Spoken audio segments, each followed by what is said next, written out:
제가 중학교 고등학교 때 아버지 따라가지고 여기 가서 아버지들이 예전에 미아 살다고 미아는 이제 20대 때 청량리는 또 그러면 언제 살았지? 저 아니 뭐 이게 뭔가 더 거짓말 같아. 서울에 안 살아온 데가 없어.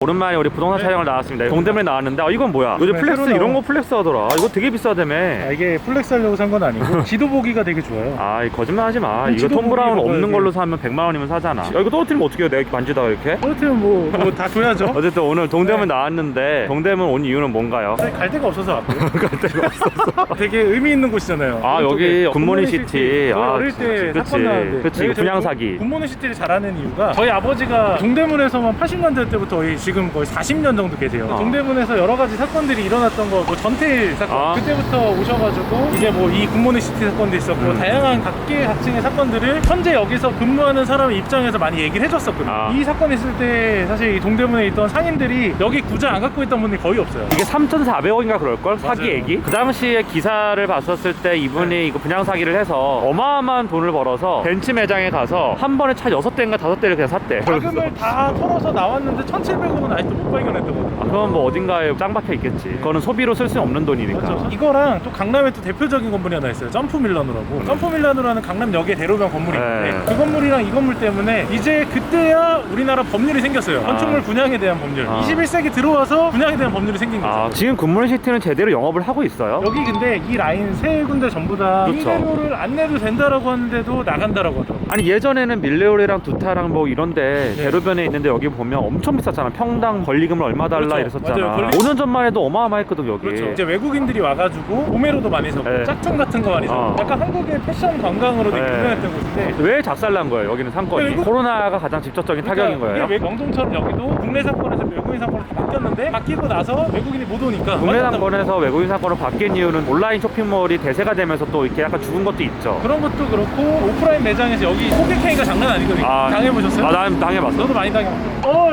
야, 너 그 이태원 스타일 아닌가? 스타일 같은데? 안 좋은데 너 와가지고 형이 좀 맞춰줄게. 그거 알아? 나 중학교 때 배드보이 이태원? 모르는구만. 뭘 모르네. 저는 그 당시에 동대문에 있었어요. 밀리올에 APM 가가지고. 그리고 또 이제 여기 또 재밌는 게 이 대형 쇼핑몰들이 다 이렇게 어려워진 상황에 또 여기에 건물을 갖고 있던 대기업이 하나 있죠. 유명하잖아요. 주타. 팔렸어요 작년에. 8,000억이. 두당그룹이 지금 너무 유동성 때문에 어려우니까 팔았잖아요. 누가 샀어요 저걸? 펀드 산 거 아니야? 펀드 회사에 샀는데 저걸 어떻게 개발하려나? 그대로 두진 않을 거잖아요. 그러니까 이 두타 이 어마어마한 걸 어떻게 개발하려고 저걸 샀는지. 미래 잠재 가능성을 봤기 때문에 8,000억에 샀겠지. 그렇죠. 그래도 여기가 워낙 한국의 중심이고 최근에 이제 이쪽 안쪽으로도 오피스텔 부지들은 잘 팔려요. 지금 우리나라에서 건축 중에서 특히 오피스텔이 대세다 보니까 오피스텔 부지들이 엄청나게 팔려서 다 짓고 있어요 안쪽에. 여기서부터 신당역까지 오피스텔 천지예요. 내가 들어보니까 요즘에 동대문 도매하시는 분들이 돈을 많이 벌었잖아 한때. 근데 요즘에는 매출이 엄청나게 많이 줄었다 그러더라고요. 이 주변의 자영업자들도 자동으로 또 매출이 줄고 이 주변 상권이 너무 안 좋다라고 하는데 영정 씨가 보실 때 이 주변 상권이 얼마나 안 좋아졌어요? 지금 대한민국의 공실률 1위. 동대문이? 영동이 아니라? 오히려 수치적으로는 1위라고 하더라고요. 근데 이게 기사에서 나오는 수치 가지고 평가하기는 어렵잖아요. 실무를 하시는 분들 입장에서는 명동이랑 비슷한 것 같아요. 그래도 명동 정도로 아예 완전 박살난 건 아닌데 명동은 그래도 좀 큰 상가들이라서 객체수가 적잖아요. 근데 여기 객체수 자체가 엄청나게 많거든요. 전체적인 상가에 대한 그런 거를 볼 때는 사실 타격을 더 많이 받지 않았나. 궁금한 게 동대문 이렇게 짧게만 둘러보면 근린생활시설 조그마한 꼬마빌딩이나 이런 게 거의 없잖아요. 대지가 다 크게 있는데 여기는 뭐 거래가 될 만한 그런 꼬마빌딩이라든가 그런 근린생활시설 부지들이 있나요? 저 이면도로 골목길로 좀 많고 저게? 여기도 이면도로 이런 쪽에 곳곳에 되게 많아요. 아사한 것들이.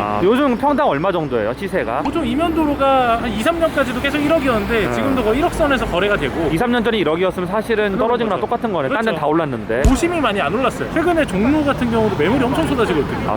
종로, 명동 금매들이 나와요. 진짜 건물주들이 못 버티나 보다 이제. 런던 처음 갔을 때 런던 건물주들은 부자들이 많아서 어차피 버티면 된다 이렇게 하는데 2년 지나기까지 못 버티는구나. 명동, 종로, 동대문 세 군데 이 우리나라의 굴지의 3대 상권 중에 하나잖아요. 그 상권들이 다 무너지고 있는 거죠. 야인 시대부터 있었던 상권이잖아. 그렇죠. 그랬던 곳인데 이제 여기가 좀 무너지고 있는 걸 보니까 역시 세상은 빠르게 변한다라는 생각이 좀 드네요. 그래서 오늘은 저쪽 내려가서 동대문 역 쪽에 가보면 창신동에 그래 동대문의 마지막 희망이에요. 그래요? 창신동 쪽에 재개발. 두타 맞은편에 나와 있는데 저쪽으로 가면 흥인집은 보이고 저기 막 성당도 있고 막 그렇잖아요. 여기가 동대문 상권이면 저기는 뭐예요? 여기는 이제 동대문 운동장 상권, 보통 패션의 상권이었고 절로 내려가면 동대문 상권이에요. 동대문 상권. 역상권 같은 경우는 올라가면 광장시장이라는 종로로 가는 그쪽에 있는 이제 먹자 상권이 형성돼 있고 남쪽으로도 먹자 상권이 많이 형성돼 있어요. 여기 유명한 게 뭐 창신동 매운 족발. 근데 창신동 쪽은 저도 많이 지나가 봤거든요. 네. 창신동 쪽은 사실 상권이 별거 없지 않나요? 창신동 또 맛을 잘 모르셔서 아니 저도 맨날 맛을 모르는데 대한민국에서 가장 유명한 매운 족발 중에 하나인 창신동 매운 족발 있어요. 솔직히 맛 없죠? 맛있어요. 아니 그때 그 무슨 돼지고기집도 맛 없었잖아 솔직히. 형은 딱 그 스타일이 뭐냐면 양념의 맛을 잘 모르는 사람이잖아. 원래 우리나라는 장맛이고 약견 맛인데 형은 이제 서양 문물에 많이 찌들어서 찌들어. 옛날에 흥선대원군 있었으면 형 굉장히 엄청나게 지금 아니 무슨 세국전쟁입니까 지금? 그러니까요. 이게 무슨 드립이야? 내가 너무 황당해서 반론도 못하고 있는 거 알아? 저희가 창신동에 있는 창신시장이 있어요. 저기 보면 다 달동네처럼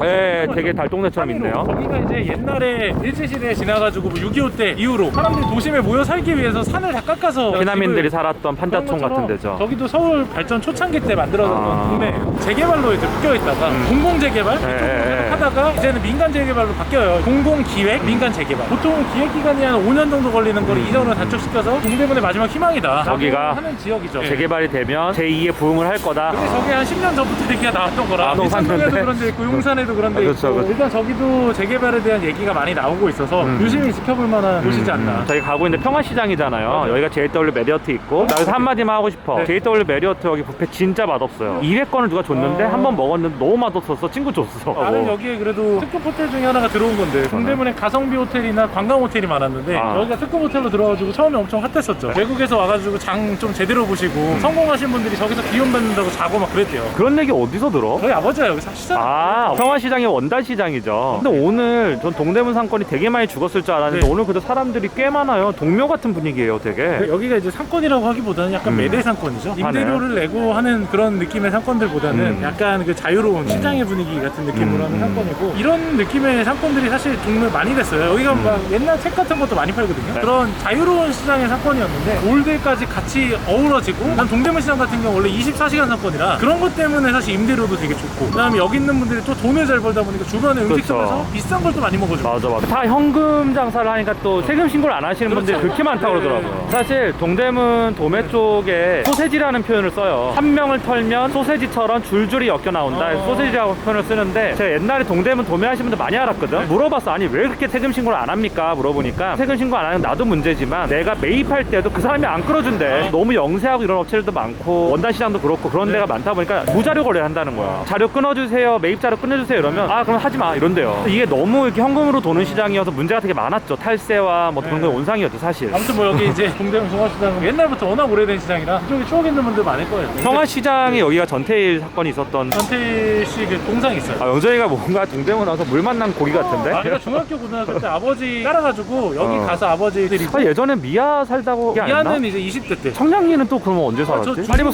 이게 뭔가 더 거짓말 같아. 제가 서울에 안 살아온 데가 없어. 힘들게 살았어요. 다 살았네. 제가 힘들게 살았는데 아니 뭐 여기저기 다 다녔어요. 도봉구도 좀 관련이 있다 그랬잖아. 도봉구도 아니 그러니까 뭔가 안 살아온 데가 없어. 아, 제가 진짜 힘들게 살았습니다. 진짜. 예. 알겠습니다. 가봅시다. 혹시 여기 청계천 상가 쪽 되게 낡았잖아요. 여기는 뭐예요? 왜 이렇게 낡은 거예요, 여기는? 여기는 원래 옛날부터 있었던 곳이에요. 종로에 시전이 있던 것처럼 동대문까지 이어져서 여기 다 상가, 상인들이 다 있었던 지역들이고 근데 여기 보니까 무슨 뭐 시계 파는 데부터 엄청 많아요. 이런 데는 장사가 잘 돼요? 지금은 거의 안 되죠. 아, 예전에 위에까지 다 잘 됐어요. 저기 보시면 까지. 상가 도매 상가라고 해서 위에 막 상인들이 상고로 쓰시고 지금 뭐 죽어도 쓰고 막 짬뽕일 거예요. 예전에는 저 위에까지 상가가 다 좋아가지고 그런데 상가 올라가가지고 위에 가서도 사고 1층에서 사고 2층에 사고 막 그랬어요. 근데 지금 많이 죽었죠. 지금은 사실 이렇게 잘 안 사잖아요. 동대문에서는 이런 게 이제 가장 리스크 있는 건물들이 된 거죠. 이런 건물들을 밀어서 빨리 재개발을 해야 된다. 그래서 상신 재개발 관련된 게 요란까지 형성이 돼 있는 걸로 알고 있거든요. 아, 과연 이것도 여기 왜냐하면 결국에는 재개발할 때 이슈 중에 하나가 상인. 주거지 같은 경우는 이주 대책을 만들어줄 수가 있는 방면에 상인들 같은 경우는 이주 대책을 만들기 힘든 게 여기 있는 분들이 한번 이주됐던 적 있잖아요. 그리고 자기네가 삶의 터전이다 보니까 장사를 못하니까 몇 년 네. 동안 거기에 대한 보상 문제도 쉽지가 그렇죠. 않고. 청계천 같은 경우도 청계천에 있던 상인들이 은정동 쪽으로 가가지고 있었는데 네. 결과가 그렇게 좋지는 않았어요. 네, 맞- 그렇다 보니까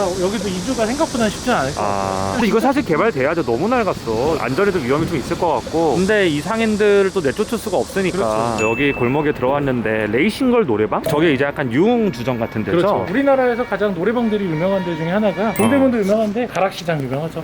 그 가락시장에서 농수산물 경매하고 번 돈으로 노래방 가서 놀고 이런 분들 되게 많다면서요. 항상 유흥업소가 많은 데는 클럽 많은데, 그리고 항구 그런 어떤 현금이 많이 오가는 경매시장, 시장, 무시장 이런 데 유흥업소가 되게 많대요. 원래 공단에도 많고 공장 노동자들이 많은데 그런 데가 많다 그러더라고. 근데 이게 경기가 좋다라는 지표가 되는 것 중에 하나가 유흥이다 보니까 이게 사실 유흥을 상권에서 뗄래야 뗄 수 없는 거죠. 저희가 골목길을 따라서 창신동 쪽으로 왔어요. 네. 여기가 창신동인가요? 여기가 동대문역이고 건너편 창신동. 건너편이 창신동이고, 네, 그렇죠. 여기는 또 이제 동대문구고. 또 여기 이제 건물 쪽분이 30 몇 년생이거든요. 제가 기억이 안 나. 35년생인가 6년생인가. 거의 이제 할아버지시네요. 상속을 해야 되는 시기잖아요. 네. 이 시기인데 건물을 사고 계세요. 30년대생 중에서 열심히 경제활동과 빌딩 투자를 하는 분이 되게 몇 분 있는데. 와, 되게 그중 한 분이에요. 신기하다. 보통 나이가 한 80 중반 정도 되면 이제 좀 많은 걸 내려놓고 네. 경제활동을 잘 안 하거나 아니면 이제 증여를 하거나 동료심이 없어지거든요. 맞아요. 그 나이 되면. 삶에 대한 열정이 있으신 거죠. 삶의 의지가 강하신 분들이 맞아요. 있죠. 여기는 특징이 뭔가요? 저 건물들이 뒤에가 이제 많고. 창신동 재개발로 돼야 되는 지역들. 저희가 보면 진고개라고 있어요. 그 엄청 낡은 건물 있죠. 네, 저게. 진짜 유명한 불고기집이에요. 저기 진짜 완전 그 노포의 끝판왕을 느낄 수 있습니다. 근데 이제 저쪽 뒤쪽으로 창신시장하고 재개발 지역이고, 창신시장도 한번 보여드리고 싶은데 지금 코로나 상황이라 너무 밀집된 지역이라. 그럼 궁금한 거, 이 대로변 쪽에 길이 좁잖아요. 개발하기 좋지는 않을 것 같은데 여기가 대로변이 토지 용도가 어떻게 돼요? 상업지입니다. 다 상업지예요? 아니 상업지인데 이렇게 낮은 건물들이 있단 말이야? 워낙 오래됐어요. 개발을 안 하는 거야? 지구단위 계획이나 그런 재개발로 묶여 있다 보니까 단독으로 신축할 수가 없어요. 여기 보면 건물들이 딱딱 붙어 있잖아요. 네. 정말 틈없이 붙어 합벽이죠. 있잖아요. 요 건물도 두 개예요. 이게 나눠져 두 있는 개구나. 거예요. 앞에랑- 저런 건물은 사실 개발하기 거의 불가능하잖아요. 그렇죠. 합벽인데는. 여기가 그런 곳이 많다는 거죠 지금. 대부분 다 그렇습니다. 아, 종로나 명동 같은 느낌이고요. 여기 보면 여기서 그래도 개발이 제일 잘 된 데가 저 롯데캐슬.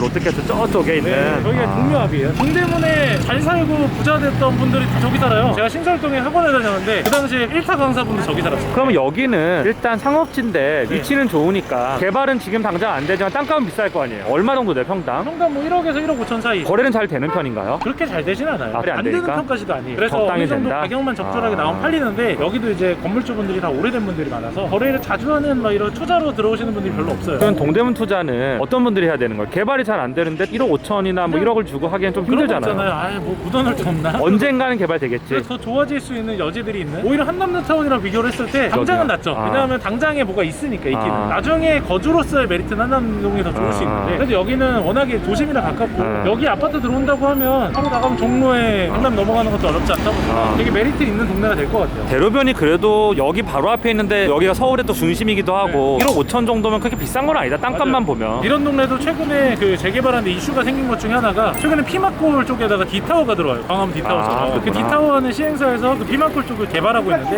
거기를 이제 명도하고 건물을 멸시를 해서 땅을 파놨더니 갑자기 금속 골자가 나온 거예요. 모든 개발 스탑이잖아. 포시즌스 호텔이 그런 것 그랬다면서. 때문에 2년 3년 걸렸거든요. 맞아. 시행하는 사람 입장에서 정말 최악의 암초를 만난 맞아요. 거지. 이 지역들 자체가 좀 그래요. 동대문인 이 지역 같은 경우도 충분히 그럴 여지가 있는 지역 중에 하나죠. 이게 몇 년 걸리려나? 10년 후에 될까요? 나는 여기는 어렵다고 봐. 창신동 쪽은 한남뉴타운하고 좀 달라요. 한남뉴타운은 이제 정말 삽을 뜨고 진행이 되고 있는데, 여기는 근데 진짜 상인들이 너무 많아서 네, 여기서 안쪽으로 들어가게 되면 사실 거주지로서의 1급지, 2급지, 3급지를 나눈다라고 했을 때 그렇게 매력적인 거주지는 아닐 거잖아. 그래도 이제 도심이랑 가까운 메이저 아파트가 들어올 거고, 도로가 워낙 좁지만 도로 같은 경우도 개선이 다 될 거잖아요. 몇 가구 정도가 재개발이 돼요? 그러면? 가군 저도 잘 모르겠는데 왕십리 뉴타운 같은 느낌이 되지 않을까? 그 정도의 급지 수로 따지면 네. 그 정도로.